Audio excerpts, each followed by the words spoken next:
Alright, what is going on, guys? So today we are over at Nick's and we got the Bullitt here. So we're going to start working on it, try to figure some things out, try to learn more about the car, what it needs, and get it ready to be tuned, essentially. I got one of these, so now the fan will work.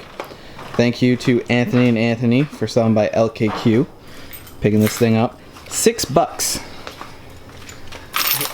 I'm one of those guys who just walks out with it in his pocket. Shh, can't put that on YouTube. Did I say that? I didn't mean that. Okay, the fan clips are broken. Yeah, I figured they would. I mean, they'll still work. We'll just figure out a way to hold it in. And like, Oh, what you got here? New Coyote rails. Coyote fuel rails. Mm-hmm. So, oh, these are your old ones. These are from the 4-valve turbo car I did. C-head. They are for sale. So if anyone needs them, return fuel rails, $150 for 400 miles on them. What do they work on? 4-valve C-head cars. Okay. And they have 400 miles on them. They were $279 new. So never even seen E85. Nope, just 93 for 400 miles. Oh man.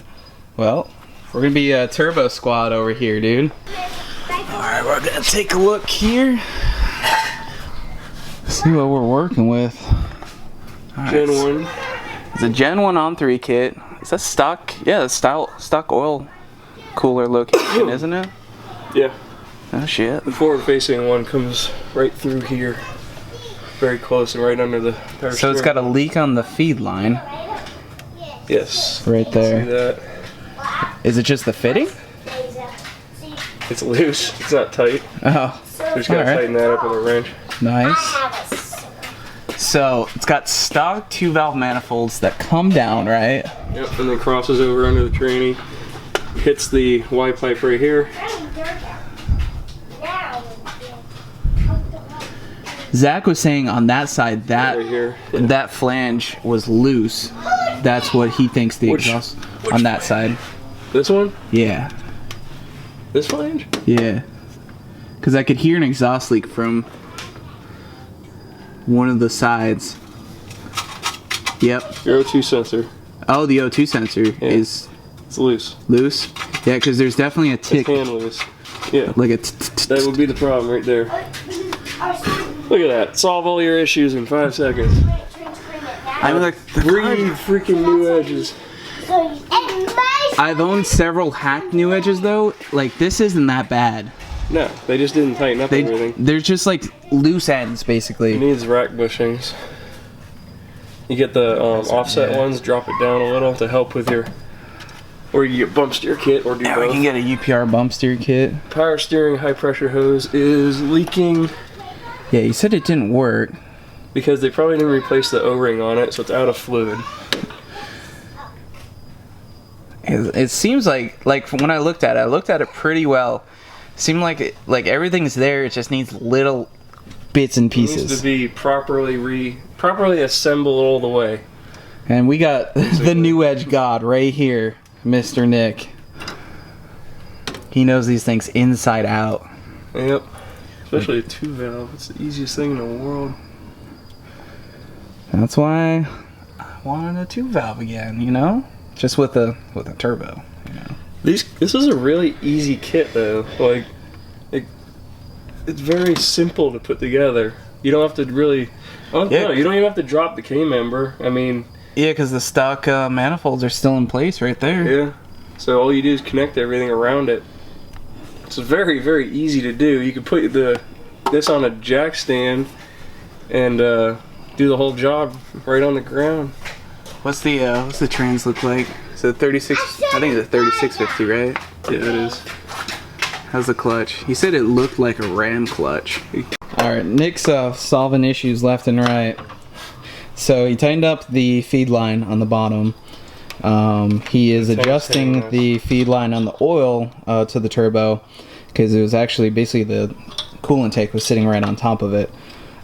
So we're gonna tighten up the O2 sensor on that side and see if that fixes the exhaust leak. Mm-hmm.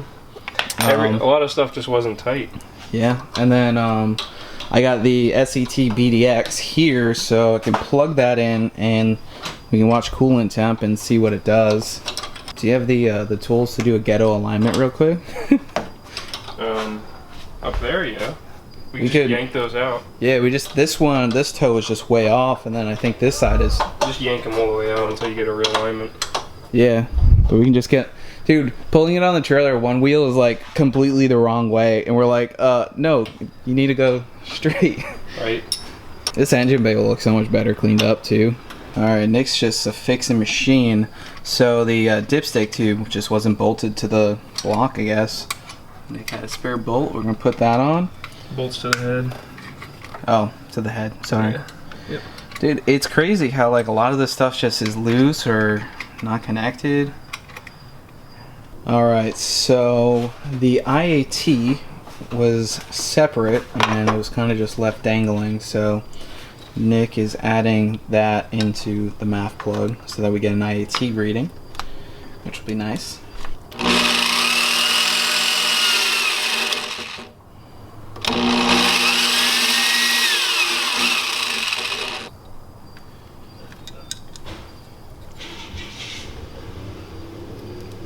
Alright, so we now have IAT reading, that's all hooked up, and now Nick is doing the homemade eyeball alignment so that this thing actually drives semi-straight.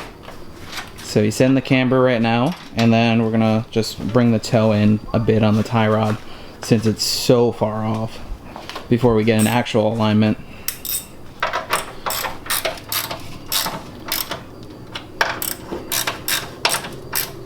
It's not gonna be perfect, but it's better. Yeah, for sure. It doesn't go far enough. It hits the roll of the strut tower there. Alright, we're gonna move it around.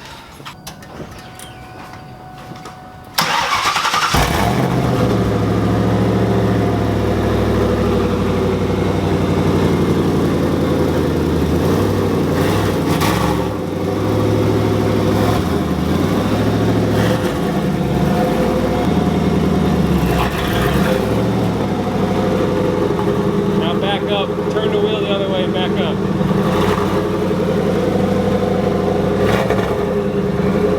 Straight.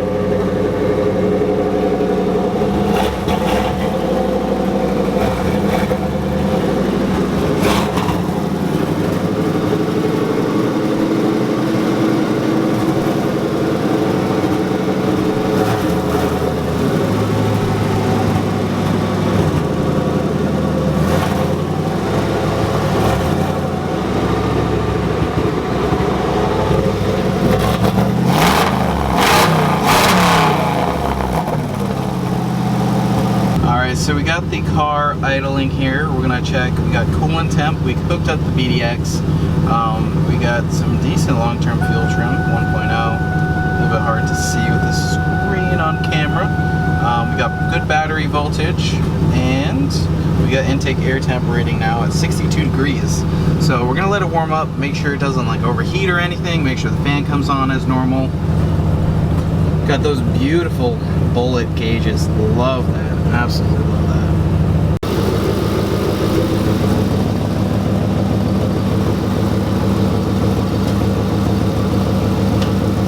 Definitely got exhausting. Yeah, it's definitely got exhausting. That might be why the turbo's not spinning so fast. Yeah.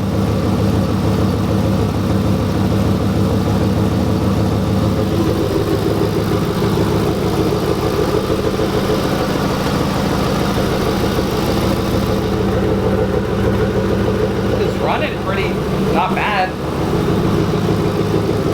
Huh? It's not running bad. No.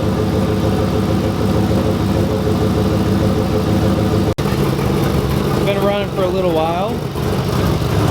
Did get a little rougher on the idle. I mean, it's only on a base tune. We're at, you can't see the SCT, but we're at 178 on the coolant temp. So the thermostat probably hasn't even opened up yet. 1.0 long-term fuel trim, bank 1.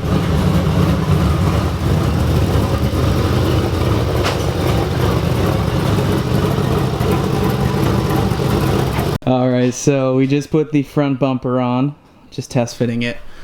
We did just find out, I guess I missed this when I looked at it, the header panel's broken, so anybody who wants to send a header panel, thank you. So bumper tabs aren't broken.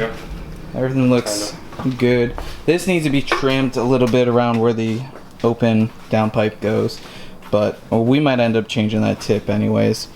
So yeah, I think what did we get accomplished today? Tightened up the oil feed return line. Exhaust leak.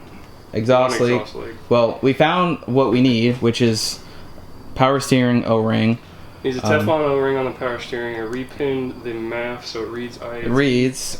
We got the fan working. That's fine. It works. It starts up, runs, heat cycles perfectly, goes back down to proper operating temperature. What else? One exhaust leak out of two. Major exhaust leak on this side. This uses the factory 2-valve manifolds. Show the manifold over there. Which is similar to the Cobra one. Basically just like this. No, and there is an exhaust gasket that goes right here, so we need to replace that because it's just basically the same as a, if you were to bolt an X pipe on, this bolts right on since it's a Gen 1 kit. Yeah, I mean, we got a wideband to install. I might install the old one off the Cobra just because this one's a little wacky, and I don't know if this one is good or not, but I know the one off the Cobra is good. What else we got? Gotta get an alignment. Gotta get an alignment. And the tune. And the tune. Alignment, power steering, tune, exhaust leak. Hopefully the turbo's good. Mount the bumper properly. Yeah. Yeah, buddy. Mm-hmm. Oh yeah. With the intercooler, it's got fog lights. It doesn't have the grill piece. It's just right there. Mm-hmm. But yeah, buddy. All right, so we just made a discovery. The UPR caster camber plates are on wrong. They're on the wrong side and turned to the side. Yep. They're so supposed this one to be goes over there, and the UPR logo should be here, not here. Oh my god, I can't. Because the adjustment is only going camber, right? Yeah, camber. So we got to turn it this way, so we can go forward and backward and max out the camber to straighten up the wheels.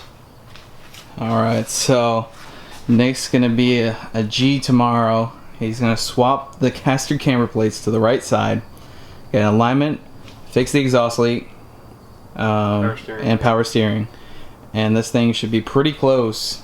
Tunable. To being tunable. Yep. And Actually, it should be, and then we fix the bumper or something. But yeah. Yeah, I mean, you don't have to, but we got the SCT ready to go. We just got to figure out, I guess, wastegate spring, what it has in it. I want to target somewhere around 8 psi, around 400 wheel, maybe a little bit more. Who knows? We'll see. I think 400 wheel is a good benchmark. It's good for a 2-valve because it's the torque that you will want it to kill. run. You don't want it to blow up either. So yeah, I want to be able to have some fun with it. And if it's got stock gearing, we can change up the gears to get this thing into the power band where it needs to be. Yes, even 373s. It just depends on if I plan on keeping it at this power level or a higher level. Yes. 355 is a good compromise. Yeah. Actually, this car don't these come with gears? No, the Mach 1s came with 355s. Oh.